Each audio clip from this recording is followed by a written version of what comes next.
Elena Torres had been looking forward to this evening for weeks. After 2 years deployed overseas, the 33-year-old former Navy SEAL finally had the chance to enjoy a quiet dinner at her favorite restaurant in Seattle's Capitol Hill. She traded her uniform for a simple black dress and flats, hoping to blend in and reclaim a sliver of normal life. Via Bellissima buzzed with the usual Friday night energy, families laughing over large plates, couples speaking softly over candles, jazz humming through vintage speakers. Elena picked a corner seat with a clear view of the dining room. Old habits. Even here, she couldn't help it. She ordered her usual wild mushroom lasagna and sparkling water. She wanted nothing more than peace, but her eyes kept drifting to 3 men at the bar, well-dressed, loud, already too drunk. Their empty bottles scattered across the counter. Their laughter grew aggressive, their comments toward women increasingly crude. Elena tried to ignore them, but her training didn't allow her to dismiss escalating behavior. Then things shifted. Their attention locked on a young couple at the center table. The woman, Ava, maybe 23, elegant in a soft blue dress, grew visibly uncomfortable.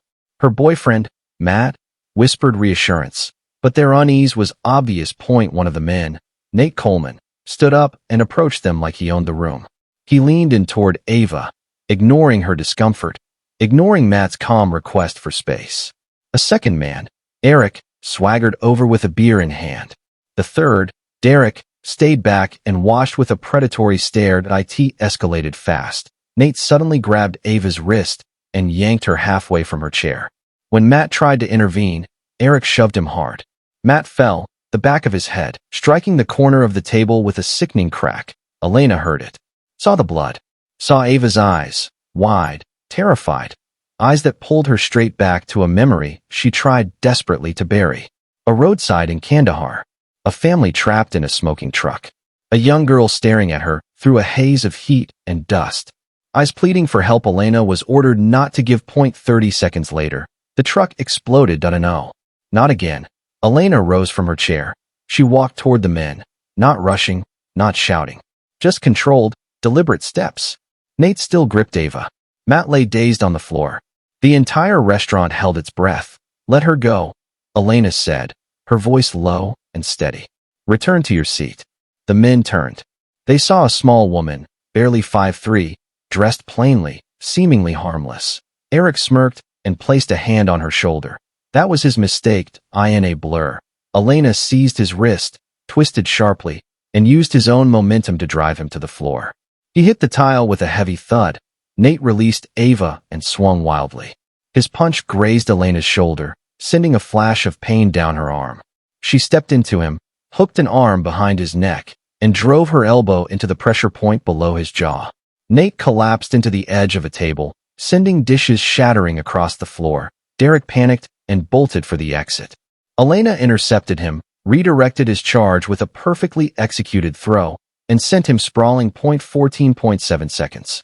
3 grown men incapacitated. The room stood in stunned silence. Elena's dress was disheveled, her shoulder throbbing, but her breath remained calm, controlled. She approached Ava gently. Are you all right? She asked, her voice now warm. Police sirens arrived minutes later. Lieutenant Lana Brooks stepped in to find chaos on the floor, and Elena standing quietly, as if she'd simply stepped away for a phone call. The men tried to blame her immediately, claiming she attacked them unprovoked. But witnesses stepped forward, one after another, until the truth was undeniable. The manager pulled security footage, and every second matched Elena's account. No excessive force, only precise, practiced defense. In the back office, Brooks studied her. You're unusually calm, she said. Do you have formal training? Elena hesitated only a moment. I served in Navy Special Operations, she replied softly. I was a SEAL. The footage leaked the next day. 15 seconds of Elena dismantling 3 men went viral. Millions of views across TikTok, Reddit, and news networks. She was suddenly the black dress protector, the Seattle heroine, the silent warrior. Media camped outside her workplace. Offers, interviews, and brand deals poured in.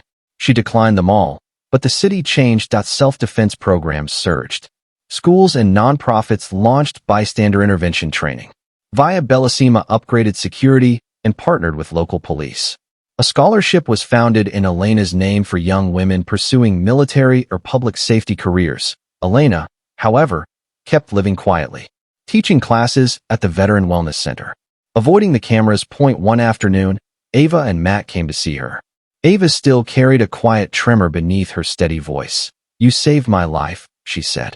"I'm learning to live again because of you." Elena didn't know how to respond. She had saved lives before, but never like this. Never face-to-face with someone whose world she personally restored. Another day, she walked past Via Bellissima and noticed a small bronze plaque by the door. "Thank you to the woman who stood up when no one else did." Via Bellissima, April 12. Not pride, just pieced out. A few weeks later, Eric, the first man she'd taken down, came to her office. "No swagger, no excuses. I don't expect forgiveness," he said quietly. "But I needed to say I'm sorry." Elena nodded. It was enough. Ava and Matt later became advocates for anti-harassment education, speaking to students about courage and intervention. The restaurant hosted public safety workshops.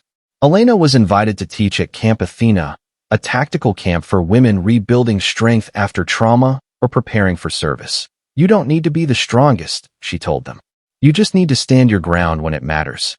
One evening, sitting outside a small cafe, Elena watched a young girl ride by on a bicycle.